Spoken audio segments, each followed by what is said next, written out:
Hello everyone, welcome back to shape up your life. चलिए आज थोड़ी क्लीनिंग कर लेते हैं। दिवाली क्लीनिंग के दौरान सबसे मुश्किल टास्क किचन क्लीन करने का होता है, लेकिन एक बार कोई काम शुरू कर लें तो धीरे धीरे खत्म हो ही जाता है। दिवाली के लिए बहुत सारी डीप क्लीनिंग की वीडियोस ऑलरेडी मैं अपने चैनल पे अपलोड कर चुकी हूँ। उन सभी वीडियोस का लिंक आपको डिस्क्रिप्शन बॉक्स में मिल जाएगा, यानी कि पूरी प्लेलिस्ट आपको डिस्क्रिप्शन बॉक्स में मिल जाएगी। क्योंकि इस बार मैं सारी क्लीनिंग वीडियोस दोबारा से अपलोड नहीं करूंगी, क्योंकि सेम ही घर है और सेम ही मैं हूँ और सेम ही मेथड है मेरा क्लीनिंग का। लेकिन जैसे जैसे मैं चीज़ों को रीअरेंज करती जाऊंगी, कुछ चीज़ों को डिफरेंट वे में ऑर्गेनाइज करती जाऊंगी, तो आपके साथ शेयर करती जाऊंगी। तो प्लास्टिक के कंटेनर्स को एक टाइम के बाद आपको डिस्कार्ड करना ही पड़ता है, लेकिन ग्लास बॉटल्स को तब तक आप यूज़ कर सकते हैं जब तक कि वो टूट नहीं जाती। मैं जैम और हनी की ग्लास बॉटल्स को हमेशा ही रीयूज़ करती हूँ, लेकिन बोर ना हो जाऊँ उसके लिए उनके लिड्स को पेंट करती रहती हूँ। दाल वगैरह का कंटेनर हर बार रिफिल करने से पहले एक बार वॉश कर लेती हूँ, इसलिए डीप क्लीनिंग के दौरान उनको वॉश करने की कुछ ज़्यादा ज़रूरत पड़ती नहीं है। लेकिन इन छोटी ग्लास बॉटल्स में मसाला वगैरह होते हैं जिन्हें जल्दी जल्दी रिफिल करने की भी ज़रूरत नहीं होती, इसलिए इन्हें डीप क्लीनिंग के दौरान हमेशा वॉश कर लेना चाहिए। बस इन्हें मैं पानी में डिटर्जेंट डाल के 1-1.5 घंटे के लिए ऐसे ही छोड़ दूंगी। उसके बाद आप देखेंगे कि बिल्कुल क्लीन हो जाएंगे। उसके बाद साफ पानी में निकालना है, दैट्स इट। 2 साल पहले मैंने इनके लिड्स को व्हाइट कलर से पेंट किया था और साथ में रेड डॉट्स लगाए थे, लेकिन इस बार मैं सिर्फ स्प्रे पेंट के साथ व्हाइट पेंट कर रही हूँ। इसके अलावा मेरे पास 3 से 4 छोटी ग्लास बॉटल्स हैं जिन्हें मुझे काउंटर टॉप पे प्लेस करना है, इसलिए उन चारों लिड्स को मैं गोल्डन कलर से पेंट कर रही हूँ। तो मेरे काउंटर टॉप पे अभी बहुत ही सिंपल सी ये सेटिंग है, जिसमें मैंने एक ट्रे लगा रखी है, साथ ही ये नाइफ स्टैंड है, कुछ मैंने यहाँ पे बॉटल्स रखी हैं। तो अब मुझे करना ये है कि इन सभी को मुझे पेंट करना है। ये ट्रे बहुत ही लाइट कलर की है, तो बहुत ही जल्दी इसमें स्टेन नजर आने लगते हैं। आप कितना भी साफ रखो, लेकिन ये फिर भी बहुत जल्दी गंदी दिखने लग जाती है, इसीलिए मैं इसे डार्क ब्राउन कलर से पेंट कर रही हूँ।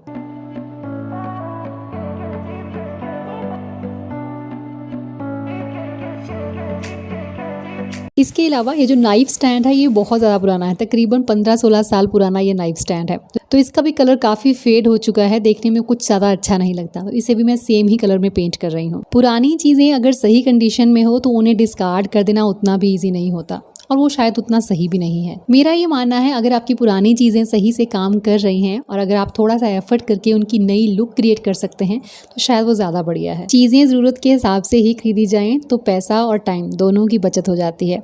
हाँ, ये वाला रैक मैंने ज़रूर नया लिया है, क्योंकि मुझे अपने काउंटर टॉप पे इसकी ज़रूरत थी। तो इसे भी मैं सेम ही कलर से पेंट कर रही हूँ ताकि पूरा सेट बन जाए। जिन चीज़ों को पेंट करना था उन्हें पेंट करके पहले साइड रख दिया ताकि वो आराम से सूखती रहे। तो अभी सबसे पहले मैं अपनी क्रॉकरी कैबिनेट को रीअरेंज करूँगी। काफ़ी स्पेस है इसमें, लेकिन सामान देखने से ये स्पेस भी कम लगता है। बाकी सब तो फिर भी ठीक है, लेकिन बॉटम वाली शेल्फ में ऐसे लगता है कि ये बोल्स आपस में काफ़ी भिड़ते रहते हैं। तो चलिए इन्हें ही इस बार सेट करते हैं।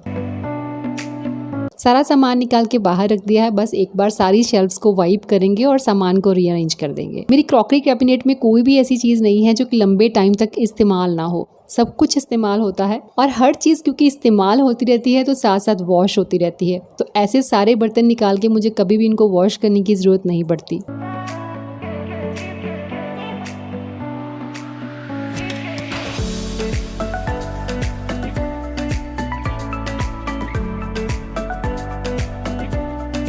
टॉप शेल्फ पे हमेशा ही मैं केस रोल्स रखती हूँ, तो अभी भी मैं वही रख रही हूँ। उसमें मैंने कोई चेंजेस नहीं किए हैं। यहाँ पे मेरे पेट कुछ 2-3 ग्लासेस होते हैं जिनमें मैं लेमन वाटर पीती हूँ। उसके नीचे वाली शेल्फ को भी मैं एज इट इज़ ही अरेंज कर रही हूँ। वही सेम डिनर सेट्स वगैरह हैं इसमें, यहाँ पे प्लेट्स हैं, कुछ बोल्स हैं। तो इस शेल्फ के लिए भी मैं कोई चेंजेस नहीं कर रही हूँ।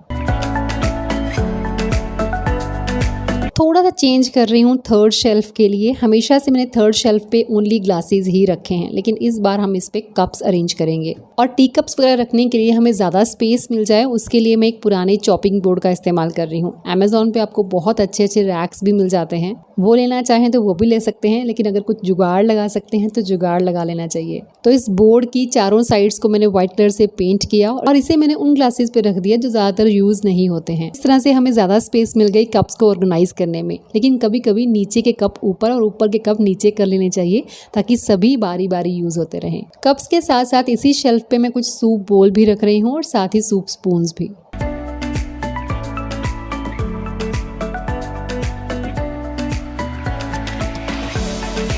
और बॉटम शेल्फ पे सभी long and short glasses plus ice cream cups आ जाएंगे। कैबिनेट तो चलिए पूरी फिल हो गई, लेकिन हमारे सर्विंग बोल्स तो इसमें रखे ही नहीं गए। सर्विंग बोल्स काफी स्पेस लेते हैं और वो एरिया देखने में मेसी भी लगता है, तो उनका अरेंजमेंट मैं नीचे के ड्रॉर में कर रही हूँ। इसी कैबिनेट के नीचे 3 लॉन्ग ड्रॉर्स हैं। सबसे टॉप ड्रॉर में कुछ ग्रोसरी के पैकेट्स रखती हूँ, वो ग्रोसरी जो रिफिल करने के बाद बच जाती है। खैर, इनका अरेंजमेंट हम आज कहीं और करेंगे, तो यहाँ पे अरेंज करेंगे हम सर्विंग बोल्स।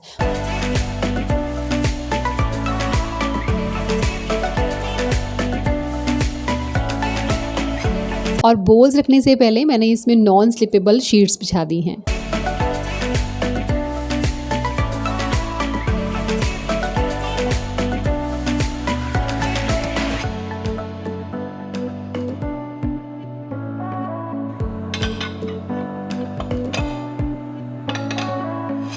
चलिए, क्रॉकरी कैबिनेट रीअरेंज कर दी गई है। अब हर चीज़ को बहुत ही खुली स्पेस मिली है।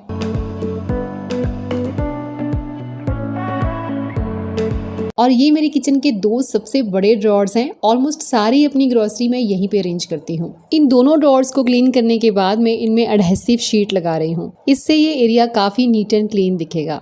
अगर आपकी किचन में आपका बनाया हुआ DIY क्लीनर है तो आपका काम बहुत आसान हो जाता है। अगर मैं तो हमेशा बना के रखती हूँ, आप में से भी बहुत सारे लोगों ने बनाया है और उसे यूज़ भी किया है। लेकिन अभी भी अगर कुछ लोगों को नहीं पता तो 1 पार्ट वाटर लेंगे, 1 पार्ट वाइट विनेगर और साथ में 1 चम्मच इसमें डालेंगे डिश सोप।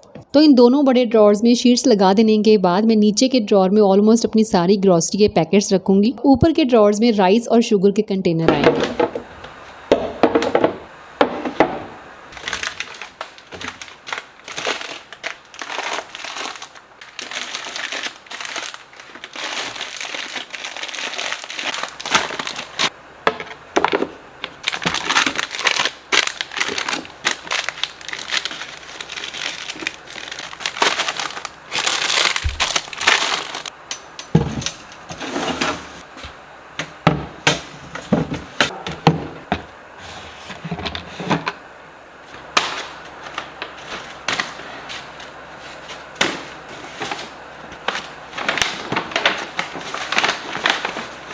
शुगर और राइस के कंटेनर के साथ मैंने उदय का प्रोटीन पाउडर, साथ में पेट्स के ट्रीट्स भी रख दिए। लेकिन मुझे लगा कि वहाँ पे काफ़ी स्पेस खाली है, यहाँ पे मैं उन पैकेट्स को अरेंज कर सकती हूँ जो रिफिल करने के बाद बच जाते हैं। लेकिन इन्हें अरेंज करने के लिए मेरे पास अभी कोई बड़ी बास्केट नहीं थी, तो पेपर बैग के साथ ही मैंने एक नॉर्मल सी बास्केट बना दी जिसे आप यूज एंड थ्रो कर सकते हैं। और राइस फ्लावर, उदय का प्रोटीन पाउडर और पेट्स ट्रीट, उनको मैंने बैक साइड पे रख दिया।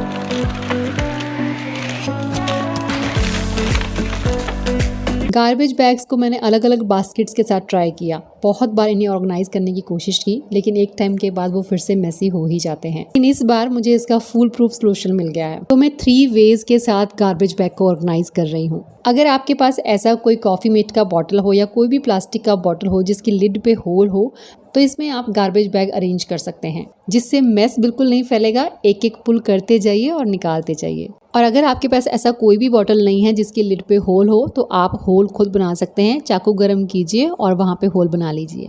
प्लास्टिक बॉटल नहीं तो आप किसी भी ऐसे कार्डबोर्ड बॉक्स का यूज़ कर सकते हैं जिसमें आपका गार्बेज रोल फिट आ जाए। तो किसी भी एडहेसिव शीट के साथ आप उसको कवर कर लीजिए। उसके लिड पे भी एक तरह का होल बनाइए और उसमें भी आप इसी तरह से गार्बेज पैकेट को रख सकते हैं।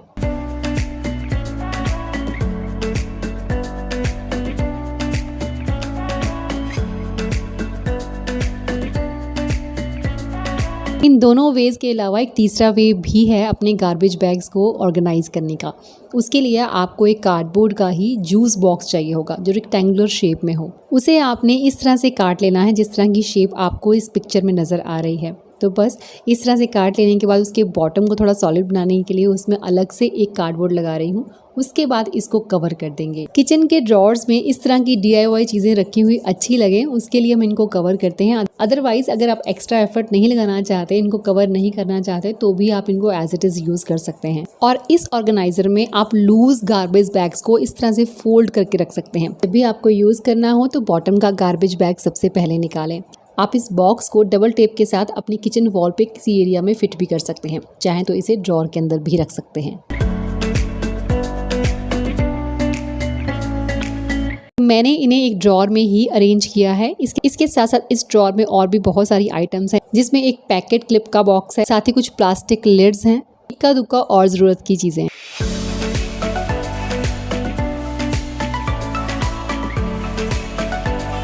इसके नीचे के ड्रॉर्स में अरेंज करती हूँ कुछ जिप लॉक बैग्स जो फ्रीजिंग के काम आते हैं, कुछ फॉयल पेपर्स, बटर पेपर और क्लिंग रैप्स वगैरह। साथ ही एक बास्केट में रखती हूँ कुछ वाइप्स, किचन पेपर टॉवल और हीट पैड्स। ऑर्गेनाइज करने के लिए अलग अलग बास्केट्स का यूज़ करें या फिर डिवाइडर्स का यूज़ करें तो मैस नहीं फैलता। सभी तरह के टिश्यूज़ भी इसी ड्रॉर में रहते हैं, और साथ ही वेजिटेबल स्टोर करने के लिए नेट बैग्स। उसके नीचे के ड्रॉर में फूड स्टोर करने के लिए कुछ कंटेनर्स होते हैं और साथ ही होती हैं उनकी लिड्स। चलिए पेंट्री यूनिट में पड़े हुए इन दालों के डब्बों पे लगे हुए पुराने स्टिकर्स को निकाल के इन पे नए स्टिकर्स लगा देते हैं। कंटेनर्स मैं चेंज नहीं कर रही हूँ क्योंकि वो बहुत अच्छी कंडीशन में है। आपके कंटेनर्स भी अगर अच्छी कंडीशन में हो तो उन्हें नई लुक देने के लिए कुछ नया कीजिए, और बस उतना ही काफ़ी है। जैसा कि मैंने कहा कि हर बार रिफ़िल करने से पहले हर कंटेनर को मैं वॉश कर लेती हूँ, तो हर कंटेनर को अभी मुझे वॉश करने की ज़रूरत नहीं है, लेकिन जिन भी कंटेनर्स को वॉश करने की ज़रूरत थी मम्मा उन्हें वॉश कर रहे थे, और ड्राई करके मैं उन पर लेबल्स लगाती जा रही थी।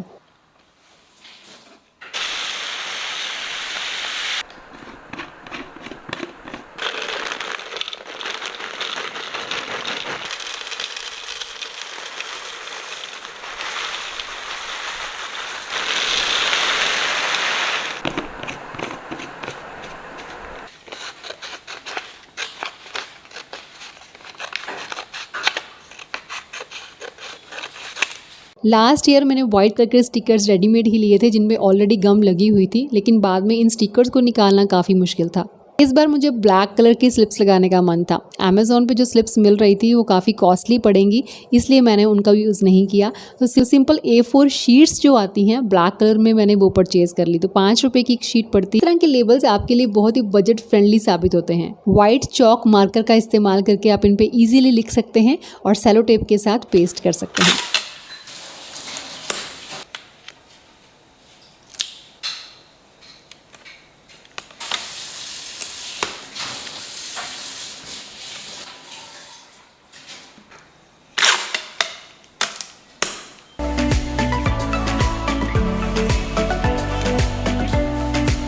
पेंट्री यूनिट की एक डिटेल वीडियो मैं ऑलरेडी बना चुकी हूँ, जिसमें मैंने बहुत ही डिटेल में शेयर किया था किस तरह से अपनी ग्रॉसरी को ऑर्गेनाइज कर सकते हैं, किस तरह से ऑर्गेनाइज करें कि आपका हर कंटेनर विजिबल हो, क्योंकि जो विजिबल होगा वो ही यूज़ होगा। तो उस वीडियो का लिंक भी मैं डिस्क्रिप्शन बॉक्स में डाल दूंगी, आप चेक कर सकते हैं।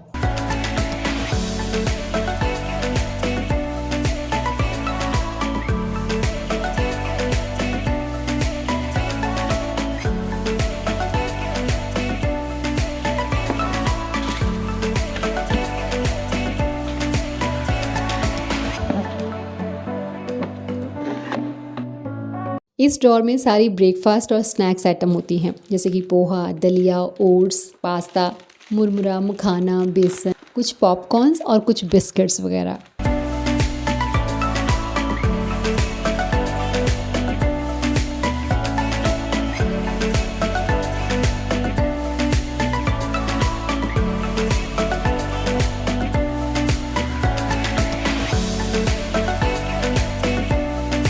ये 3 कैबिनेट्स एक साथ हैं जिनकी क्लीनिंग मैंने कर दी है, और सबसे लास्ट वाली कैबिनेट्स में ऑलमोस्ट सारे जार्स जाते हैं, ग्राइंडर जार्स।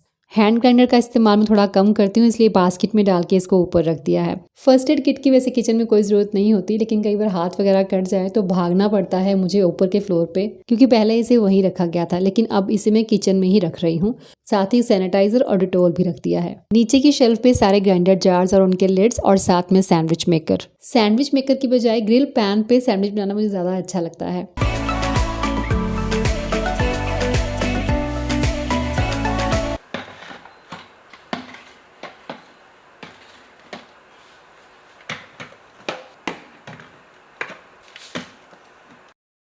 बिस्किट, नमकीन और ड्राई फ्रूट इसी कैबिनेट में रहता है। साथ ही यहाँ पे स्पेस छोड़ दी है बेसन और ड्राई फ्रूट के लड्डू के लिए, क्योंकि विंटर्स आ रहे हैं। और ये कैबिनेट एक तरह का टी सेक्शन है, जिसमें ग्रीन टी बैग्स, साथ में ग्रीन टी, वाइट टी और कुछ मग्स हैं, कप्स हैं और साथ में है जैगरी पाउडर। और इस कैबिनेट में सारे वही कप्स और मग्स हैं जो डेली यूज होते हैं। इस मग में कॉफी पीना अलग ही फील देता है, क्योंकि इसमें बहुत ही ब्यूटीफुल कोट लिखा है, don't limit your challenges, challenge your limits.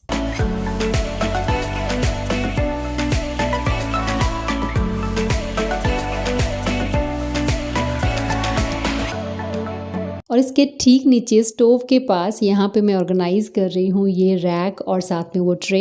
और यहाँ पे मैं वही सारी चीज़ें रखूंगी जिनकी बार बार मुझे ज़रूरत पड़ती है।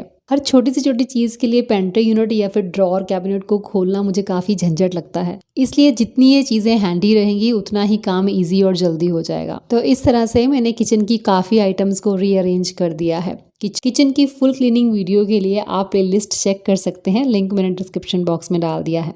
मिलूंगी नेक्स्ट वीडियो में। Till then bye bye, take care and stay healthy.